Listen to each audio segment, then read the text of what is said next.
j'espère que vous allez bien. On se retrouve pour une nouvelle vidéo spéciale Shadowhunter Chronicles.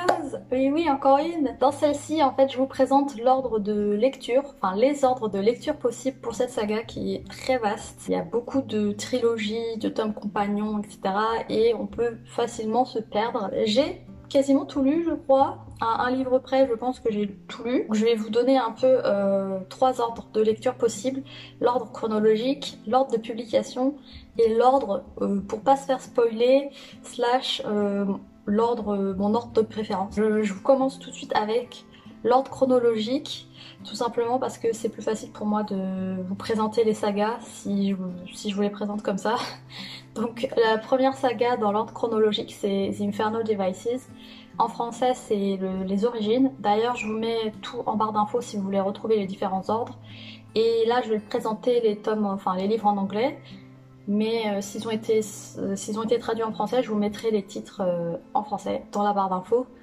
Comme ça, ce sera plus simple. Je vous mets les petites images qui correspondent du coup au livre pour que visuellement ça vous parle. La saga The Infernal Devices se passe en fait dans les années 1890 à Londres, où on suit en fait Tessa qui arrive à Londres et qui se retrouve un peu mêlée à des choses qu'elle ne comprend pas et elle est introduite à l'univers des Shadowhunters. On a la trilogie d'après, c'est The Last Hours, donc celle qui est en cours d'écriture. Il n'y a que le tome 1 qui est sorti, c'est Chain of Gold, mais bon, ça va être une trilogie. Celle-là, elle arrive après tout simplement parce que on retrouve les personnages de The Infernal Devices dans cette saga-là, mais il y a aussi les enfants des personnages de la première saga qui sont aussi dans cette trilogie. C'est un bond dans le temps, on se retrouve avec The Mortal Instrument, donc les trois premiers tomes de The Mortal Instrument, c'est City of Bones, City of Ashes, City of Glass. Là on suit le personnage de Clary qui est à New York, donc on change de pays complètement, et Clary qui apprend qu'elle est en fait une Shadowhunter, sauf que elle sait pas ce que c'est.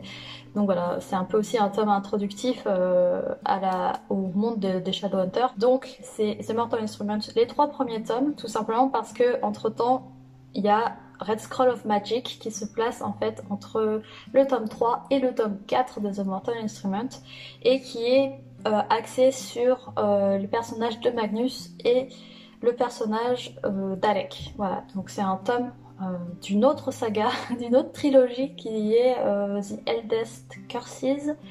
Donc c'est le premier tome de The Eldest Curses, Red Scrolls of Magic.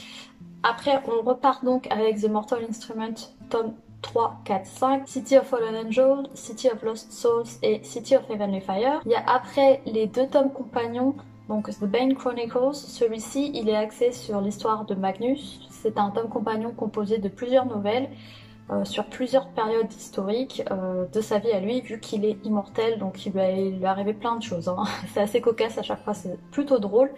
Et pour moi, les tomes compagnons, c'est pas des tomes compagnons, c'est juste des livres qu'il faut lire. C'est pas des options, il faut les lire. C'est obligé, ils sont vraiment très très bien. Ça, vous apprenez toujours plein de trucs et tout. Et vous êtes obligé de les lire, voilà, je vous force à les lire. Après on a Tales from the Shadowhunter Academy. Pareil, c'est un tome compagnon composé de plusieurs nouvelles axées sur un personnage. Je vous en dirai pas plus, mais voilà, pareil, il faut le lire. On retrouve après le deuxième tome de The Eldest Curses. Il s'agit de The Lost Book of the White. C'est encore un livre sur Magnus et Alec. Qu'il faut lire avant la saga Dark Artifices, la trilogie avec Lady Midnight, Lord of Shadows et Queen of Air and Darkness. Après cette trilogie, il faut lire Ghost of the Shadow Market, qui est aussi un tome compagnon qui est sur un personnage, et il y a plusieurs nouvelles. On se retrouve avec la prochaine saga de Cassandra Clare qui est The Wicked Powers, donc celui-ci se passe après Dark Artifices. Et il y a aussi le tome 3 de The Eldest Curses qui est The Black Volume of Death. Non, The Black Volume of the Dead, voilà c'est ça. Celui-ci aussi il se retrouvera après, mais je peux pas vous dire lequel est en premier, lequel est en deuxième, parce qu'ils sont pas encore sortis. Voilà pour l'ordre chronologique, ça fait beaucoup d'informations. Cet ordre-là, il est bien si vous voulez lire saga par saga. Si vous voulez lire trilogie par trilogie, c'est vraiment cet ordre qui est le plus simple. Bon, après, dans The Last Hours, bah forcément, le tome 2 et le tome 3 sont pas encore sortis, donc c'est pas très pratique. Mais ce serait l'ordre parfait, en fait, pour lire de manière chronologique. Mais cet ordre, voilà, c'est pas tip top parce qu'en fait, il vous spoil certains trucs. Donc c'est pour ça que, en gros, si vous voulez, le dernier livre de The Infernal Devices, donc Clockwork Princess, il a un épilogue qui spoil le dernier tome de The Mortal Instrument. Si vous lisez cette saga en premier, bah, vous allez un peu vous spoiler The Mortal Instrument. Donc c'est pour ça que je n'aime pas trop cet ordre, même si ça paraît logique de lire dans l'ordre chronologique, mais non. On passe à l'ordre de publication, donc là c'est un peu compliqué parce que en fait l'autrice elle a commencé certaines sagas, puis elle s'est arrêtée pour en commencer une autre, et elle est revenue, elle fait des petits comme ça, tout, petits ricochets quoi, c'est du ping-pong, donc au final c'est un peu compliqué de suivre. Donc je vais essayer de pas me tromper, mais elle a commencé par écrire The Mortal Instrument, donc City of Bones, City of Ashes et City of Glass, donc voilà, donc ça c'est les 3 tomes. Bah, je pense que c'est la trilogie la plus connue et je pense que c'est celle qu'en général on va lire en premier parce que c'est les premiers livres qu'elle a écrits. Après cette trilogie, on lit le premier tome de The Infernal Devices qui est Clockwork Angel, et après on revient donc dans The Mortal Instrument avec le tome 4 City of Fallen Angel, on revient dans l'autre avec Clockwork Prince, on revient dans l'autre sens avec City of Lost Souls, on retourne avec Clockwork Princess, qui est le dernier tome de la trilogie, donc Infernal Devices. Et c'est là, en fait, que la fin spoil un petit peu le tome 6 de The Mortal Instrument. Elle a écrit entre-temps The Bane Chronicles, donc le tome compagnon sur Magnus. Après, c'est City of Heavenly Fire, donc le dernier tome de The Mortal Instrument. Elle a écrit ensuite Tales from the Shadowhunter Academy, la trilogie Dark Artifices, donc dans l'ordre c'est facile, Lady Midnight, Lord of Shadows, Queen of Air and Darkness, Ghost of the Shadow Market, donc le tome compagnon. Il y a Red Scrolls of Magic, le premier tome de The Eldest Curses, Chain of Gold, le premier tome de The Last Hour, et le deuxième tome de The Eldest Curses qui est The Lost Book of the Wild. Voilà pour l'ordre de publication. Puis après il y aura le troisième tome de The Eldest Curses qui n'est pas encore sorti, et sa nouvelle trilogie The Wicked Powers qui se passe, comme je vous disais, après Dark Artifices. J'espère que je vous ai pas perdu. L'ordre que je préfère personnellement, parce qu'on ne se fait pas spoiler, et bon, c'est un mélange entre les deux en fait, c'est un mélange entre l'ordre de publication et l'ordre chronologique. Pour moi, pareil, il faut lire The Mortal Instrument. Je commencerai la saga par The Mortal Instrument.